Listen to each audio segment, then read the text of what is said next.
So our next speaker is Dr. Joy Olawuyi. Dr. Nkechiri Joy Olawuyi is a computer science researcher and lecturer specializing in machine learning for medical imaging analysis.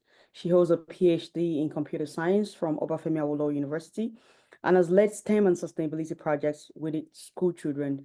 A former head of the computer science department, she currently serves as the assistant coordinator of the Management Information Systems Unit. Dr. Joy is a member of the Organization for Women in Science for the developing world, with research interests extending to environmental sustainability and innovative IT-driven solutions. Ladies and gentlemen, please give a very resounding clap or virtual clap for Dr. Olawuyi as we listen to our presentation. Thank you so much for joining us, and please feel free to share your screen, and the floor is yours. Thank you.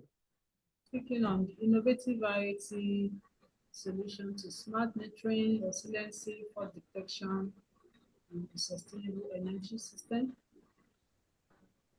The presentation outline is in the next slide.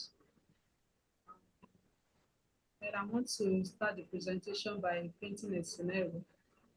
Assume you have gone off to work and you just forgotten that, oh, I've forgotten to put off my maybe an iron, a pressing iron you are using to, iron your clothes before leaving. And that's spell a doom, to spell a serious challenge if you are in a distant place.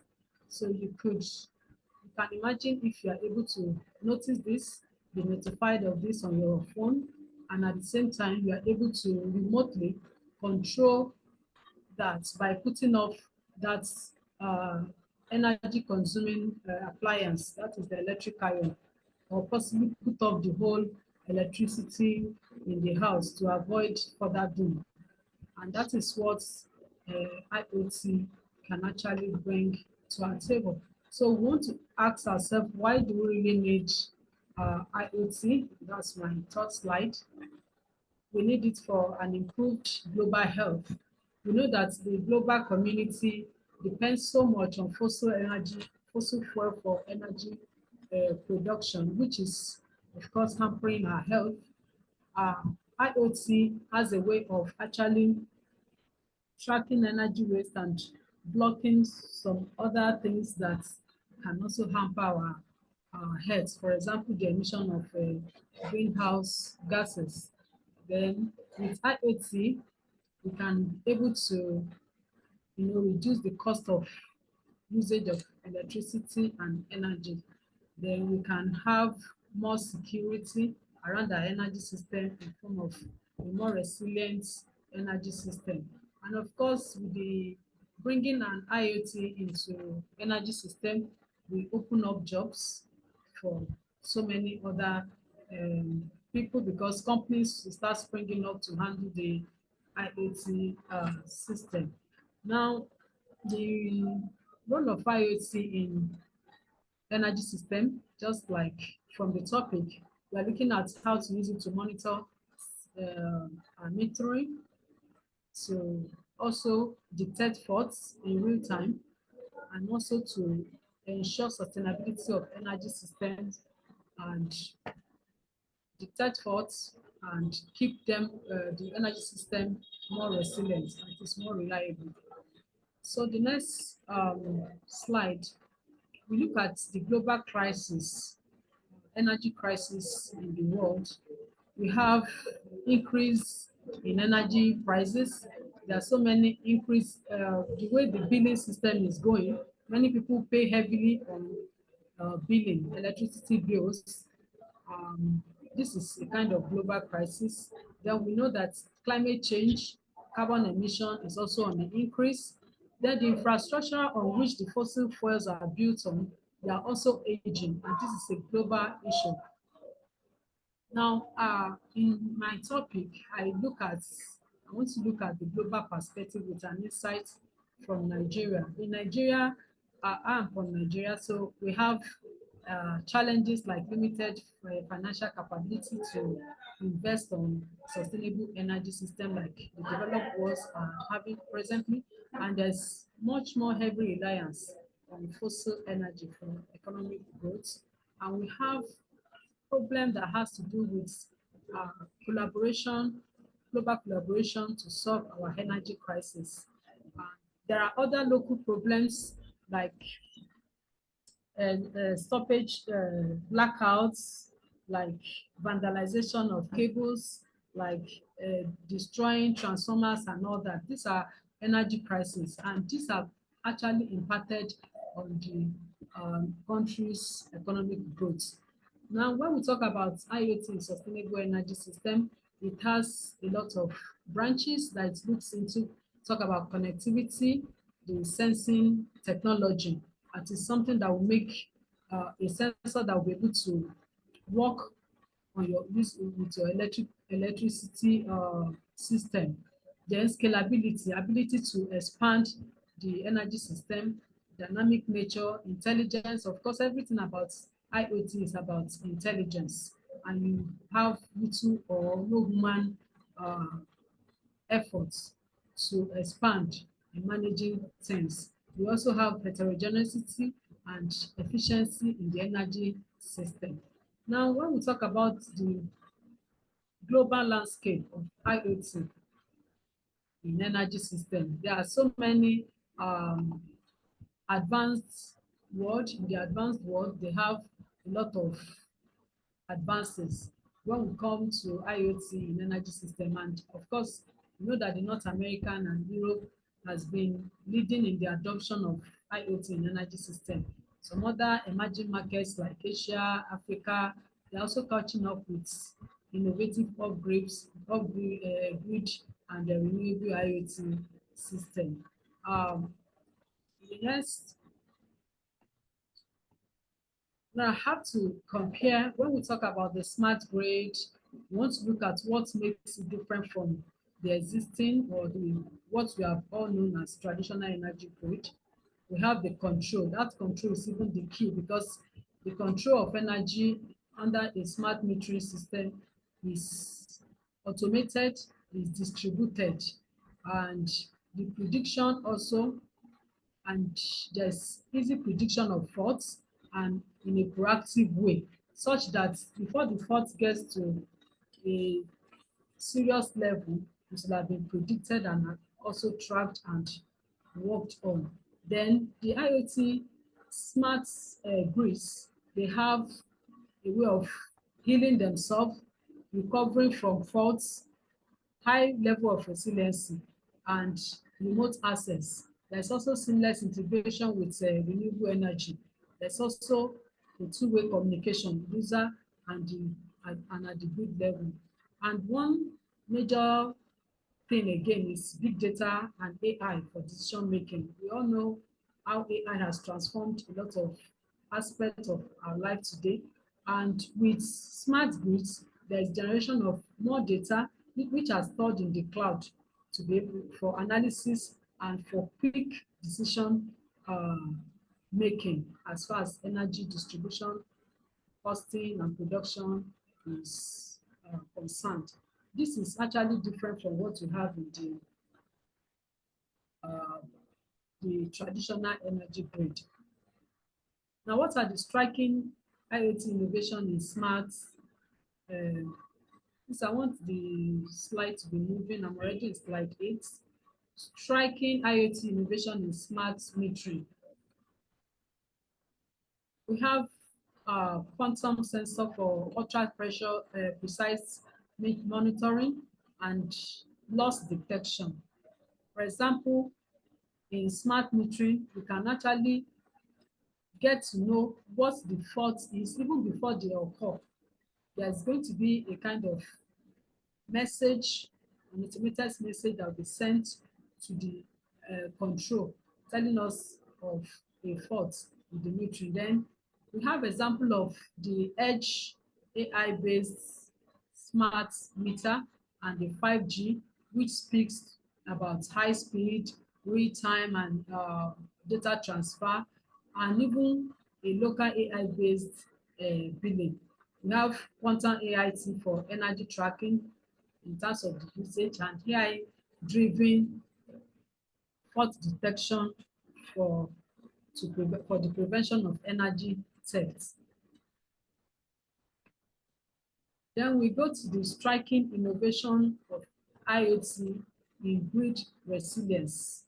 By grid resilience, we are talking about the security, the efficiency, and the stability of the grid system. An example of this is the self-healing grid with the swarm intelligence, the IoT-powered smart grid that configures itself automatically after a fault. And we have examples of real-time energy trading, IoT sensor that is ensuring transparency in transaction to avoid some breakdown that could hamper the flow of energy usage.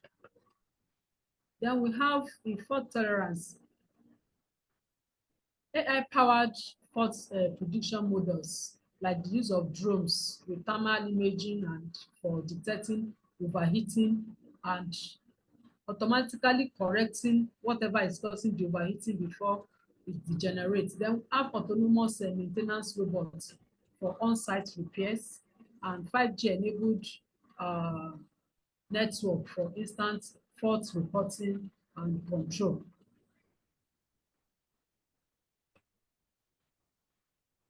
Now, in Nigeria, we have solutions, IoT solution for Nigerian energy problem. One of the major challenge is inconsistent power supply, which has actually plagued a lot of businesses in Nigeria.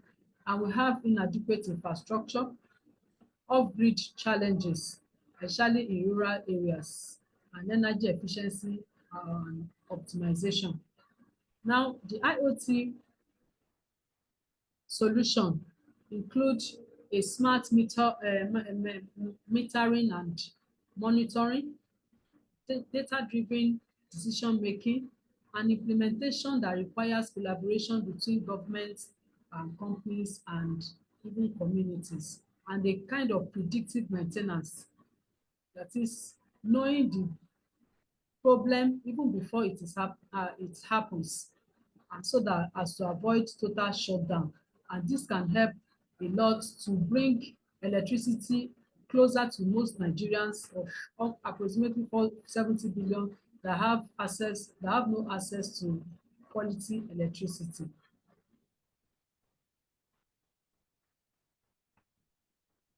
So we look at some implementation examples.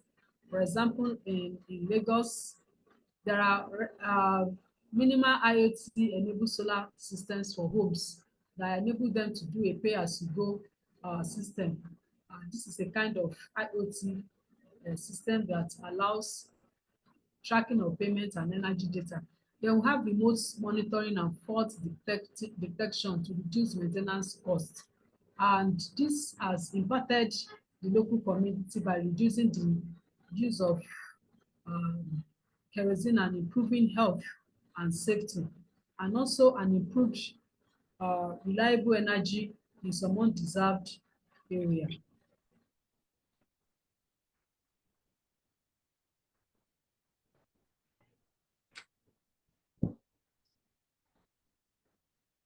So we want to look at what are the possible algorithms that can be used to implement an AI-powered autonomous energy system. We have a number of them, though not implemented in this.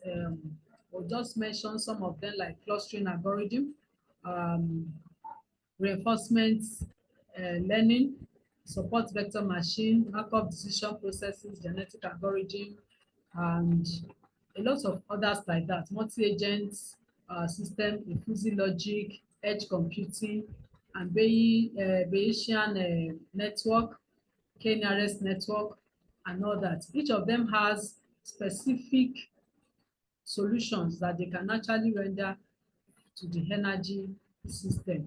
When we look at the future vision of energy system, we are looking at a fully automated energy system that is a hyper-connected AI energy grid that manages itself without any human intervention. Then we have IoT driven personalized energy plans for optimizing usage of energy by the consumers.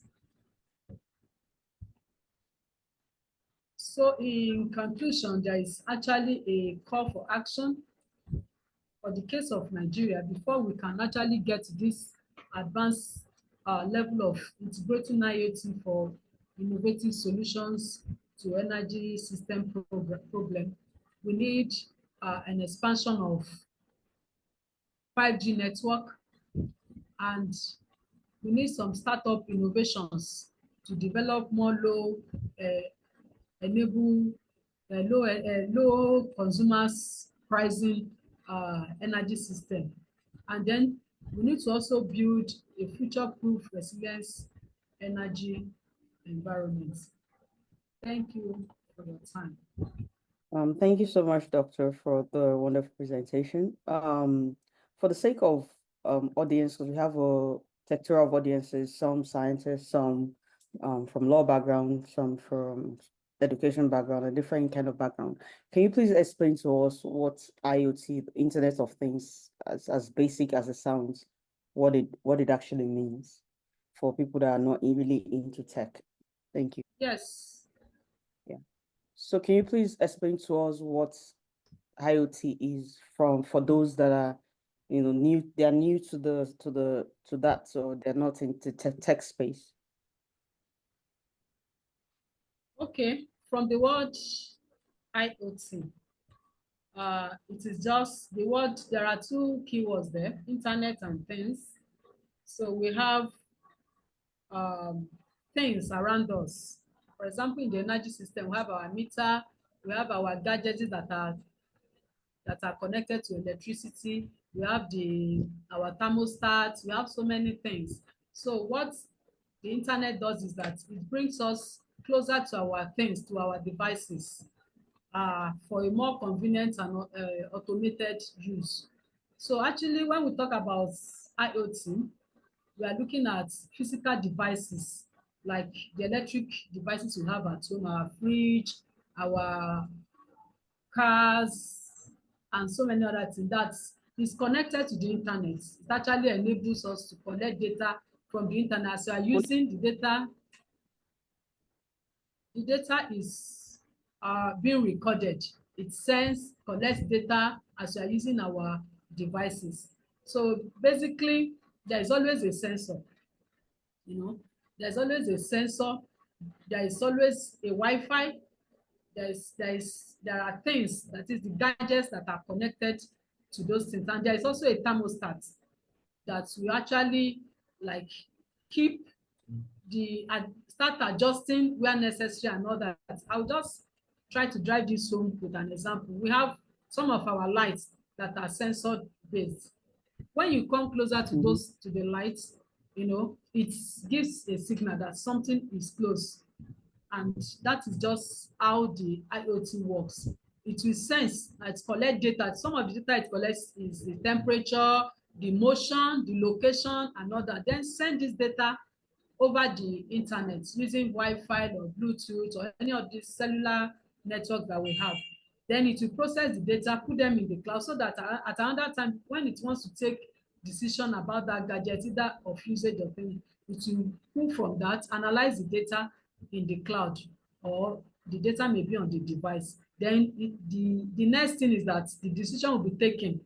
It will trigger a decision or an action based on the data that it has collected.